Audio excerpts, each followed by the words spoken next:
देखो, घर के असल मालिक भी आ गए।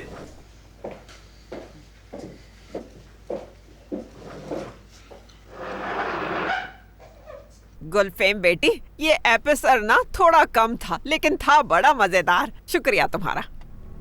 पाकीज़े साहिबा, यहाँ का खाना मैं बनाती हूँ। अब ऐसा भी क्या हो गया है? मेजबान की तारीफ करना रस्म है। तो फिर गुलरू की तारीफ भी करे ना पाकीज़ा आंटी, इसका हक बनता है। आखिरकार ये मेजबान है, ऐसा ही है ना? चले अब चुपचाप खाना खाइए सब। हाय, जिंदगी भी कितनी अजीब है ना। यानी 1 साल पहले ये सब किसने सोचा था कि मेरी बहन यहाँ की मालकिन बन जाएगी और हम गुलफेम साहिबा के साथ एक टेबल पर खानदान की तरफ बैठकर खाना खाएंगे। एक बात तो समझ आ गई मुझे कि निकाह में वाकई बरकत होती है, लोग ठीक कहते हैं। हाँ, ऐसा ही है। हाँ, अगर शादी की बात ही हो रही है तो मेरी भी डेट फिक्स हो गई है। अगले हफ्ते मेरा निकाह होगा इंशाल्लाह। मुबारक हो योंजा। वैसे मैं भी आपको शादी की मुबारकबाद देना चाहती थी, मगर क्या करें, अफसोस अब मुझे झूठ बोलना आता ही नहीं है। यानी जब मैं इस तरफ देखती हूँ और फिर उस तरफ देखती हूँ तो फिर अफसोस होता है। यानी हमारे उमर साहब को गुलफेम साहिबा ले गई और मेरी बहन के साथ जहान।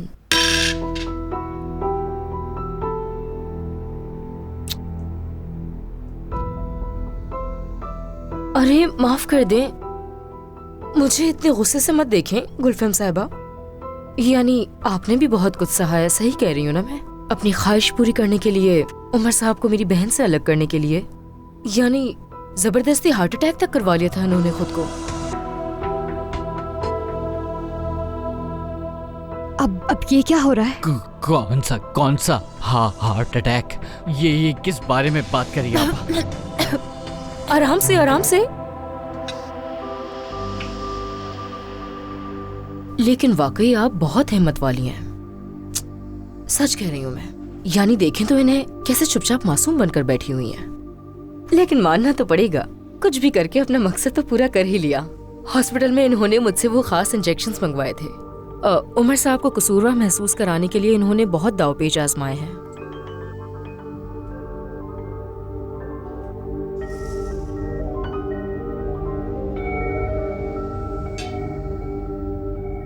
काफी दिलचस्प कहानी है वाकई में। दिलचस्प है ना? हाय, वो भी क्या दिन थे सच में। कसम खाती हूँ, झूठ नहीं बोलूंगी। गुलफेम साहिबा ने आपसे शादी करने के लिए बहुत कुछ सहा है।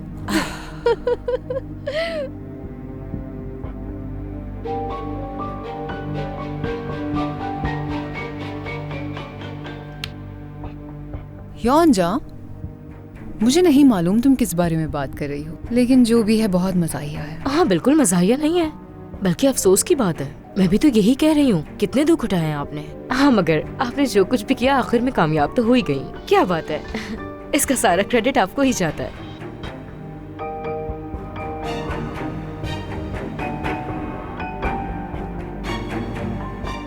उमर,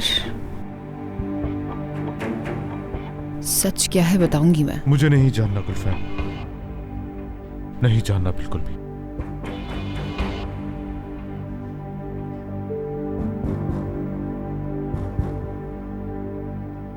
इस्माइल पागल हो गया है। तुम्हें मालूम है ना कि योंजा के साथ क्या हुआ था, जिसकी वजह से वो अपना ज़हनी तवाज़ुन खो बैठी है, इसलिए इतनी मासूम बनी हुई है। और इस्माइल के काम देखो, वो उससे शादी करने चला है।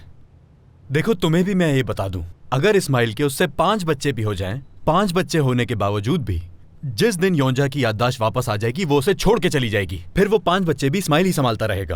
आज वो एक दूसरे को जान जान कहकर पुकार रहे हैं, लेकिन सारी जिंदगी एक दूसरे को जान जान कह के नहीं गुजर सकती है, क्योंकि इस्माइल एक सख्त मिजाज आदमी है। मैं उसे बहुत अच्छी तरह जानता हूँ। उसके मुंह से ये बातें अच्छी नहीं लगती। हाँ मेरी जान, कहो क्या कहना है। शर्म आनी चाहिए उसको। मर्द, मुझे तुमसे एक तुम जानती हो सबसे अहम बात क्या है? मैं और वो बिल्कुल भाइयों की तरह हैं। यकीनन तो मेरी बात समझ रही होगी, है ना? इसलिए मैं नहीं चाहता कि वो किसी तकलीफ में पड़ जाए। समझाया भी मैंने उसे, क्योंकि मैंने अपनी पूरी जिंदगी गुल्लू और उसकी बहनों के दरमियान गुजारी है और ये अच्छी तरह जानता हूँ कि योंजा किस तरह की लड़की है, और वो मेरी बातें सुनने को तैयार ही नहीं है। उसके सर पे तो शादी का भूत सवार है। मर्द, 1 मिनट मेरी जान, जरा रुको तो। हो सकता है जैसा तुम सोच रहे हो वैसा ना हो, और तुम्हें उस लड़की से क्या। इस्माइल योंजा से मोहब्बत करता है और योंजा भी इस्माइल से मोहब्बत करती है, लेकिन तुम उसकी मासी को पकड़ कर बैठ गए हो और अपने दोस्त के साथ खड़े होने के बजाय मसला पैदा कर रहे हो। अच्छा एक बात बताओ, अगर इस्माइल तुम्हें मेरी खामियां गिनवाए तो फिर तुम क्या कहोगे? मैं कहता कि तुम्हें बीच में लाने की जरूरत नहीं है। लेकिन मैं तो हूँ मर्द। हाँ बिल्कुल ऐसा है। नहीं, अब ऐसा हरगिज़ नहीं चलेगा, क्योंकि मैं खुद इस मामले को संभाल रही हूँ। ठीक है, तुम कल इस्माइल को फोन करोगे और हम योंजा और इस्माइल दोनों को खाने पर बुलाएंगे। देवगो, दोएगो वेगो कुछ नहीं। अब तुम इस्माइल को एक और मौका दोगे, तुम उसे मजीद परेशान नहीं करोगे। कल उसे फोन करोगे, वो दोनों यहाँ आएंगे, हम साथ खाना खाएंगे और जश्न भी मनाएंगे। और अगर मेरे बाबा आज की तरह सो गए तो फिर कोई मसला नहीं होगा। तो तुम चाहती हो मैं उसके बर्बाद होने का जश्न मनाऊं? नहीं, वो किसी और बात का जश्न होगा।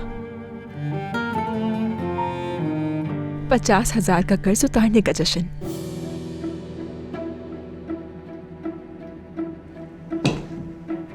क्या? अये, चिल्लाना बंद करो शफकत। अपील के फैसले का इंतजार करने के अलावा हम कर भी क्या सकते हैं? मैं कह रही हूँ ना, कुछ नहीं हो सकता अभी। तुम्हारी वजह से मैं घर से कदम बाहर नहीं निकाल पा रही। तुम मुझसे और क्या चाहते हो अब? उस बेहया औरत का तो नाम भी मत लो मेरे सामने। उस ब्लैकमेलर को तो मैं जरूर मजा चखाऊंगी। खैर, कल तक तो उसे पेशी की दरख्वास्त भी मिल जाएगी। अरे शफकत, तुम मुझ पे क्यों चिल्ला रहे हो? कल तुमसे मिलने के लिए वकील खुद आएगा। बस अब उसके अलावा मैं और कुछ नहीं कह सकती।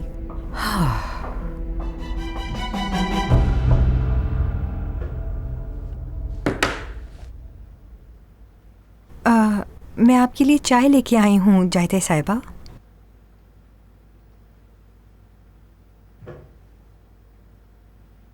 मैं जानती हूँ कि आप मुझसे बात नहीं करना चाहती, लेकिन एक बार मेरी बात सुन लीजिए।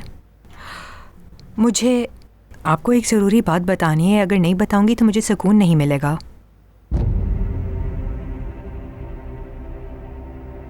मुझे तुम्हारी कोई बात नहीं सुननी, समझ आ रही है तुम्हें? अदालत में खड़े होकर तुमने जो कुछ बोला है वो मैं कभी भी नहीं भूलूंगी महबूरे।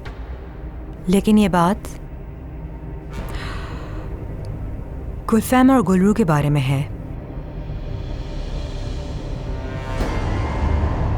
आज सुबह जब मैं मार्केट जा रही थी तो मैंने गुलफैम और गुलरू को आपस में बहस करते हुए देखा और उन दोनों की बातें सुन ली मैंने। तो क्या सुना? वो दोनों आपके बारे में बात कर रही थीं। गुलफैम ने गुलरू से कहा कि जायदे साहिबा बहुत डरी हुई हैं।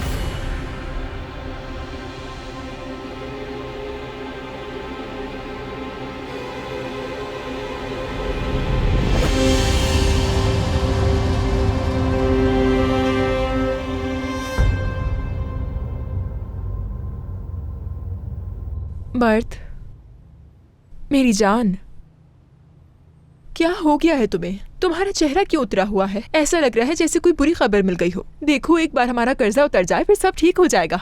ये कर्जा सिर्फ मेरा है, मेरा, समझ रही हो ना तुम? हमारा नहीं है। अच्छा, तो अब तुम मुझसे ये कहोगे मेरा कर्जा तुम्हारा कर्जा? हद हो गई वाकई। जब मैं बाबा के नर्सिंग होम के अखराजात के लिए परेशान थी तो क्या तुम मेरे लिए पैसे कमाने की कोशिश नहीं कर रहे थे? हाँ, मैंने उस वक्त तुम्हारी मदद की थी। तो इससे क्या फर्क पड़ता है मर्द? तुम्हारे पैसे मेरे पैसे, क्या फर्क है? अगर तुम मेरे पास आकर मुझे पैसे देते तो क्या मैं तुम्हारे पैसे कबूल नहीं करती? क्यों कबूल नहीं करती तुम? हाँ, क्या हो गया तुम्हें आखिर? ये दोनों बातें मुख्तलिफ हैं। देखो मर्द, मुझे मजीद तंग मत करो। मुझे तुम्हारे इस तरह के ड्रामे देखकर बहुत गुस्सा आता है। गुस्सा तो मुझे तुम्हारी बातों पर आ रहा है। तुमने ये रकम किससे ली है जानता हूँ मैं। इतनी बड़ी रकम इतनी जल्दी कहाँ से ला सकती थी तुम? एडवांस लिया होगा ना अपनी कंपनी से। जाके तुमने गुलरू या उसके शौहर से। वो तो तुम्हारा भी साहब शौहर है। ये कौन सा शौहर? कैसा शौहर? मैं तुम्हें बता तो रही हूँ कि मैंने कोई एडवांस नहीं लिया। हमने बस एक सेल मुकम्मल कर ली थी, उसी का बोनस है ये। तुम हमारे काम को समझते ही नहीं हो। हाँ बिल्कुल, मैं नहीं समझता। आखिर तुम्हारे काम के बारे में जानता ही क्या हूँ मैं। मेरी जान, देखो तुम अपने आप को इतना कमतर मत समझो। मैंने पैसे कमाए हैं और अब हम अपना कर्ज अदा कर रहे हैं। अगर तुम एतराज करोगे और इतनी सी बात को लेकर मुझसे झगड़ा करोगे, जबकि मैं खुश हूँ कि हमारा मसला खत्म होने वाला है और हमारे हालात भी बेहतर हो जाएंगे, तो ये हमारी मोहब्बत के साथ नाइंसाफी होगी। और अगर तुम मुझसे झूठ बोल रही हो, तुमने गुलरू से या उसके शौहर से ये रकम ली है, तो तुम मेरी मोहब्बत के साथ और मेरे साथ गलत कर रही हो। कहा तो है कि किसी से पैसे नहीं लिए।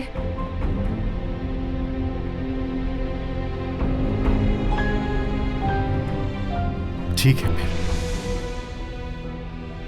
तुम कहती हो तो ऐसा ही होगा।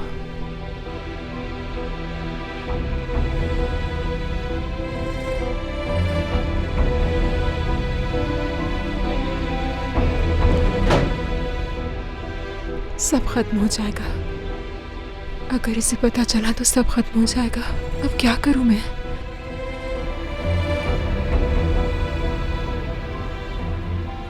कुछ समझ नहीं आ रहा। इसका क्या मतलब हुआ? तुम बताओ मुझे। क्या बताऊं, मैं तो सड़क के उस पार थी। उनकी सारी बातें तो नहीं सुन सकी मैं। गुलफैम को ये कहते हुए सुना कि जायदे साहिबा बहुत डरी हुई हैं। हाँ, और उमर की भी बात कर रही थी, लेकिन मैं सही से नहीं सुन सकी। गुलफैम आखिर करना क्या चाहती है? नहीं नहीं नहीं नहीं, यकीनन जरूर इस बात की कोई ना कोई वजाहत होगी। तुमने गलत सुना होगा। कोई ना कोई वजह तो जरूर होगी इसकी। हो सकता है, कोई वजह तो होगी।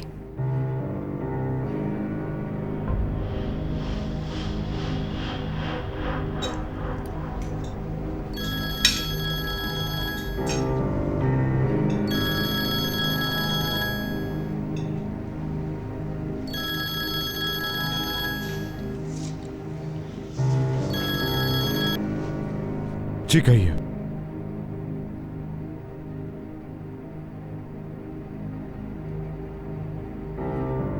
मुझे गलत मत समझना गुलफैम, प्लीज मुझे बिल्कुल भी गलत मत समझना, ठीक है? उमर जिस शख्स से फोन पे बात कर रहा था उससे कह रहा था कि मुझे गुलफैम पे शक है।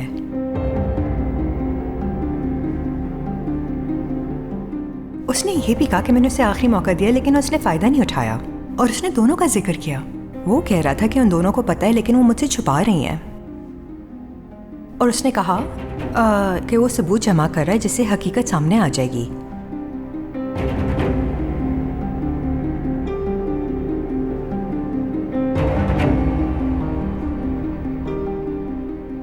वो तुम्हारे खिलाफ एक चाल चलने वाली हैं गुलरू। गुलफम ने कहा कि तुम वापस वहीं चली जाओगी जहाँ से तुम आई हो, और जायदे ने कहा कि फिर तुम देखोगी कि खुदा इंसाफ कैसे करता है। जहाँ तक मैंने सुना है ये सब उमर की एक फ़ोन कॉल से शुरू होगा।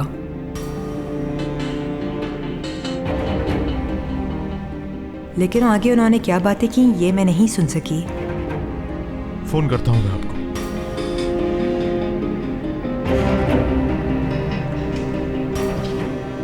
किससे बात कर रहे थे उमर?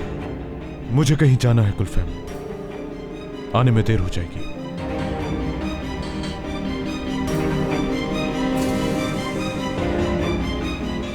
चले मिलते हैं फिर।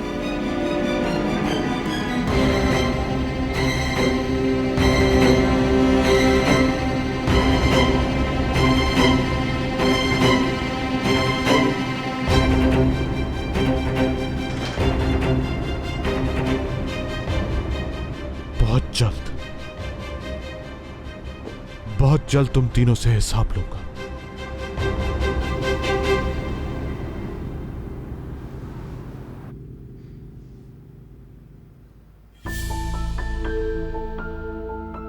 वो मेरे साथ इससे बड़ी ज्यादती और क्या कर सकते हैं?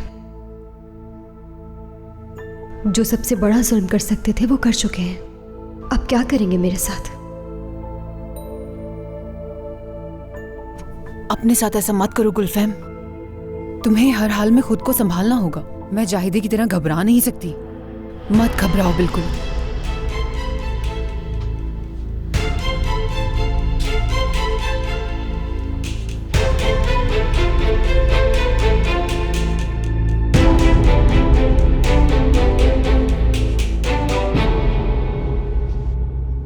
सुबह बखैर।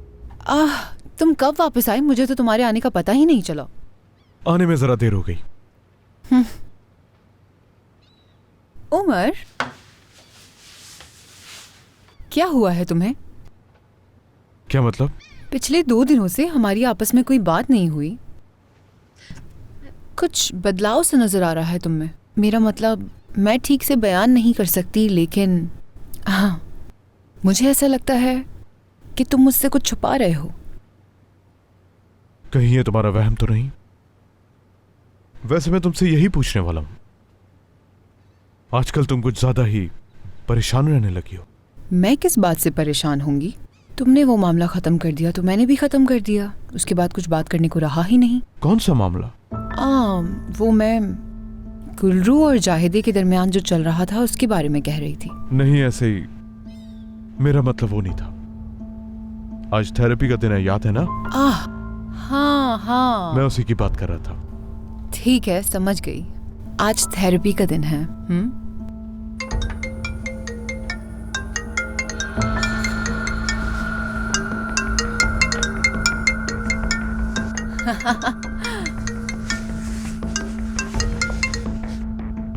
जाहिदे, सुबह बखैर। गुलफैम, मुझे तुमसे बहुत जरूरी बात करनी है। हाँ जरूर जरूर, क्यों नहीं। लेकिन अभी मैं जिहान की थेरेपी के लिए जा रही हूँ, वहाँ से वर्कशॉप जाऊंगी। ठीक है, मैं वर्कशॉप पे ही आ जाऊंगी। वहीं पर बात करना बेहतर होगा। ठीक है, अपना बहुत ख्याल रखना जाहिदे।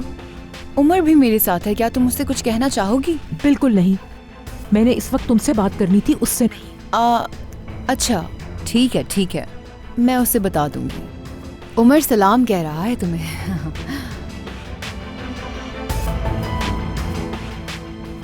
आज हमने मिलने का डिसाइड किया था, लेकिन लगता है कि वो अब भी तुम्हारे भाई की वजह से परेशान है। उमर, मुझे डर है कि इस परेशानी की वजह से उसकी तबीयत ज्यादा खराब ना हो जाए। नूर साहब आ गए हैं। उन्होंने कहा है कि आज थेरेपी बाहर बाग में होगी। ठीक है, मैं भी आती हूँ।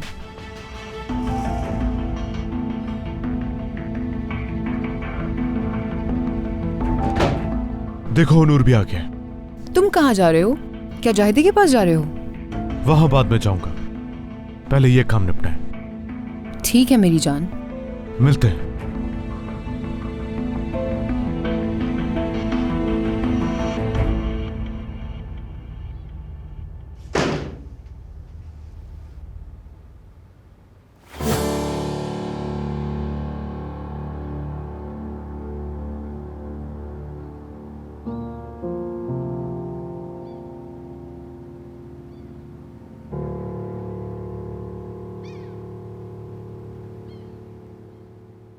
गुलरू, क्या थेरेपी की वजह से परेशान हो?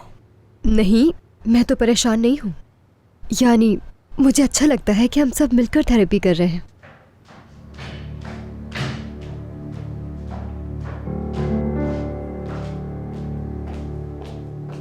मुझे तो बताया गया था कि ये थेरेपी बाग में होगी, तो फिर आप लोग यहाँ क्यों बैठे हुए हैं? हाँ, वैसे ये थेरेपी हम बाग में करने वाले थे, लेकिन बारिश का मौसम है तो सोचा यहीं कर लें। ड्राइंग रूम भी थेरेपी के लिए बुरी जगह नहीं है। अच्छा है, मेरे लिए भी यही बेहतर है। गुलफैम के लिए ये ज्यादा बेहतर है। मेरा नहीं ख्याल कि गुलफैम को मट्टी पर चलने की आदत है। हाँ गुलरू, तुम माली की बेटी हो तो यकीनन तुम्हें मट्टी पर चलने की आदत है, लेकिन मुझे नहीं। अच्छा, चूंकि हमारी खवातीन ने अपनी हस्बे मामूल शुरुआत कर ही दी है, तो अब हम अपनी दूसरी खानदानी थेरेपी शुरू कर सकते हैं।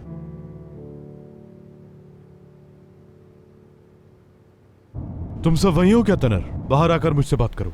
जी चाचा, हम अभी घर आए हैं। यानी आ तो गए हैं, लेकिन हम तीनों की जोड़ी कुछ खास नहीं लग रही मुझे समझ नहीं आ रहा कि आप क्या करना चाह रहे हैं। लेकिन चाचा, जितनी जल्दी हो सके घर आ जाए, मैं यहाँ बहुत मुश्किल में फंसा हुआ हूँ। अच्छा तनर, अगर वो लड़कियां तुम पर चढ़ दौड़े तो मुझे चीख कर पुकारना, मैं आ जाऊंगा। आप इस घर के बारे में पहले से कुछ जानती हैं चचक साहिबा? जाहिर है आपा, मुझे मालूम है। चुप हो जाए आप। ये मुझे भी इसी घर में लाया था। नहीं यानी अगर मेरे होने वाले शौहर ने मुझे फोन किया और पूछ लिया कि इस वक्त मैं कहाँ हूँ, और मैंने बता दिया कि मैं यहाँ हूँ, तो मेरा घर ही उछड़ जाएगा।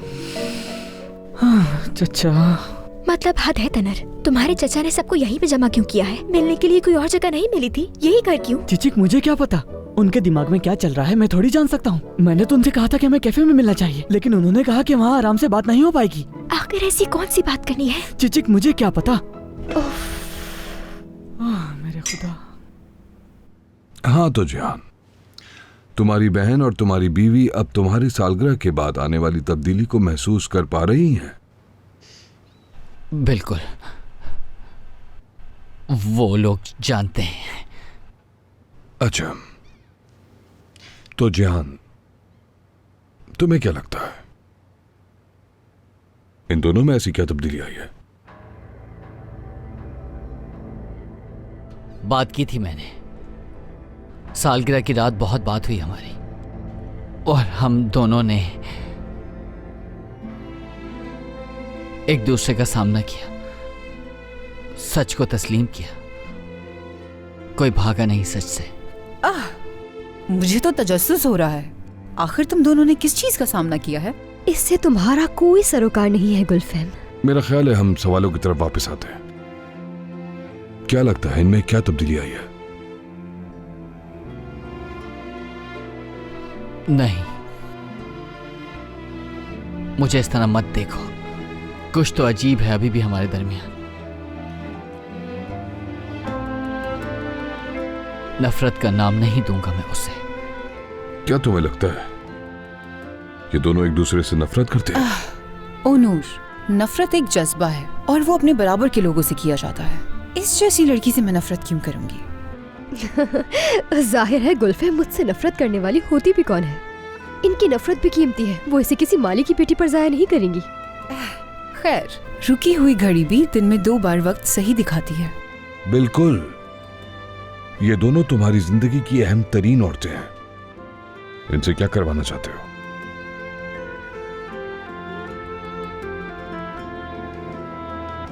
एक दूसरे को गले लगा ले।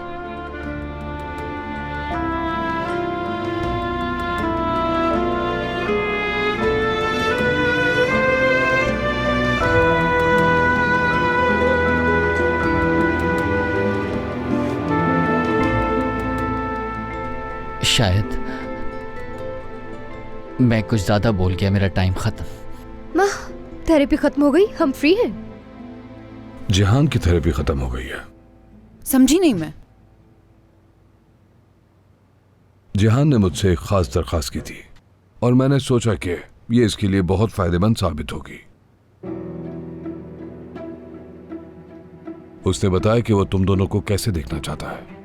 वो तुम दोनों को दूर से देखेगा, जैसे मुशाहिदा कर रहा हो, जैसे आप लोग हमेशा मुझे देखते हैं।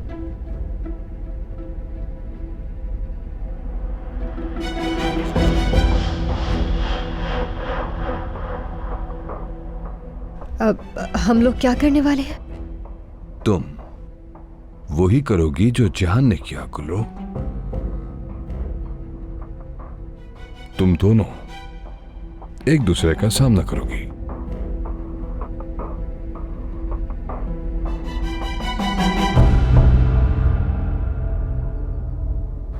मैं तुम दोनों से झूठ नहीं बोल रही। अगर तुम दोनों हमेशा इस तरह चुपके चुपके एक दूसरे से मिलते रहोगे तो मैं घर जाकर सबको बता दूंगी इस बारे में।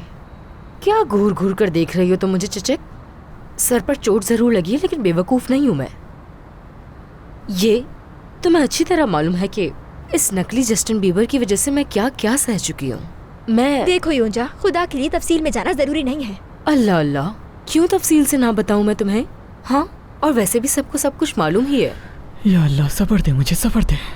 हाँ, शुक्र है कि डोरबेल बज गई। मैं तुम दोनों से मिन्नत करता हूँ कि कुछ देर के लिए खामोश रहो।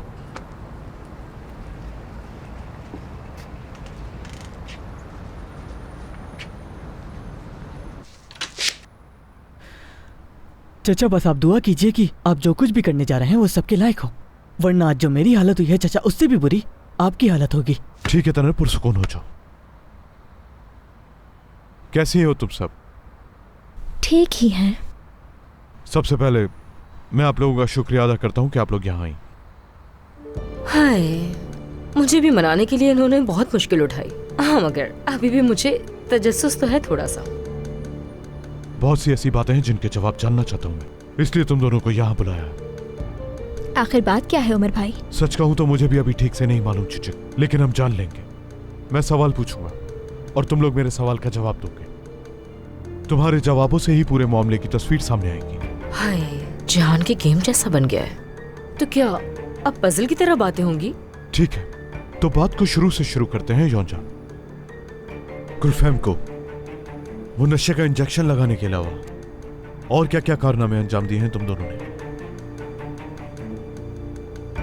अच्छा, तो अगर आप मुझसे पूछ रहे हैं, यानी आप मुझसे सीधा सीधा पूछ रहे हैं, अब देखिए हर इंसान ने माजी में कुछ ना कुछ तो बुरा किया ही होता है। यानी कारनामे तो इसके बहुत सारे हैं कि पूछे मत। तुम क्यों गुजरा हुआ कल याद दिला रही हो मुझे?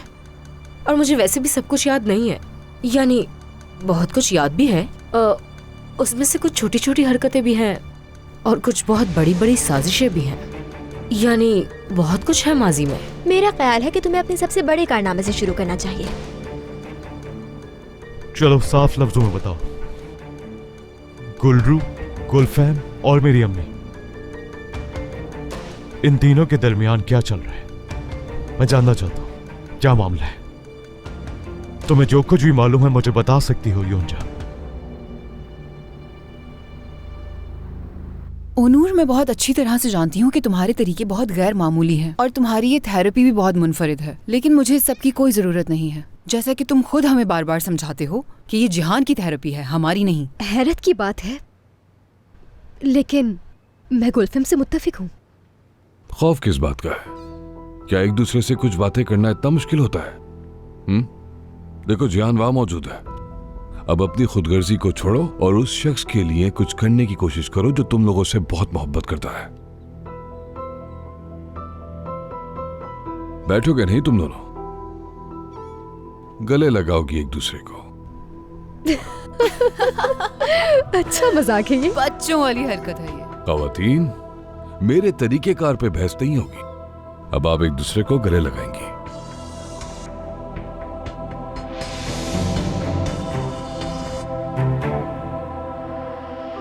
गुलरू,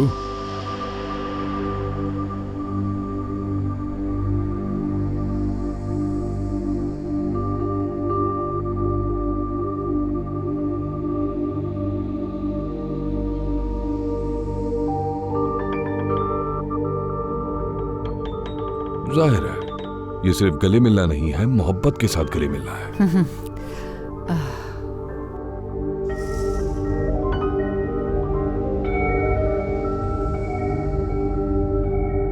बुरा नहीं था, अच्छा है। चाहे बातें कुछ भी करो, जब तक मैं ना कहूं ऐसे ही रहोगे। गले लगा कर रखो, ठीक है ना? गुल्लू, तुम पहले शुरू करो। अब गुलफैम की तरफ देखो। अब इसकी वो 3 आदतें बताओ जिसको लेकर तुम बहुत गुस्सा होती हो।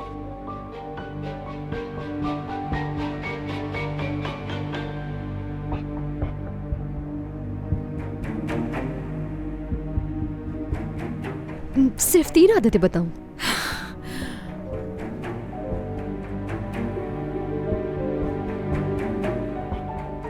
तुम खुद पसंद हो, तुम बेरहम हो। गुलफैम, गुलफैम, गले लगाना मत छोड़ो।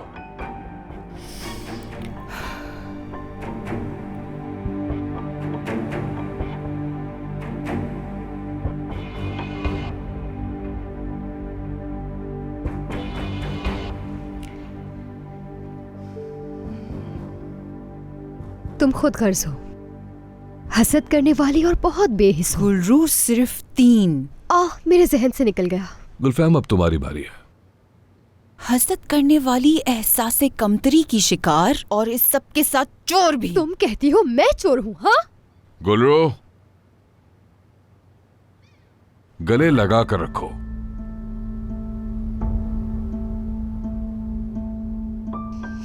तुमने मेरा डिजाइन चोरी किया था और तुम मेरी जिंदगी चुराने के पीछे लगी हुई हो।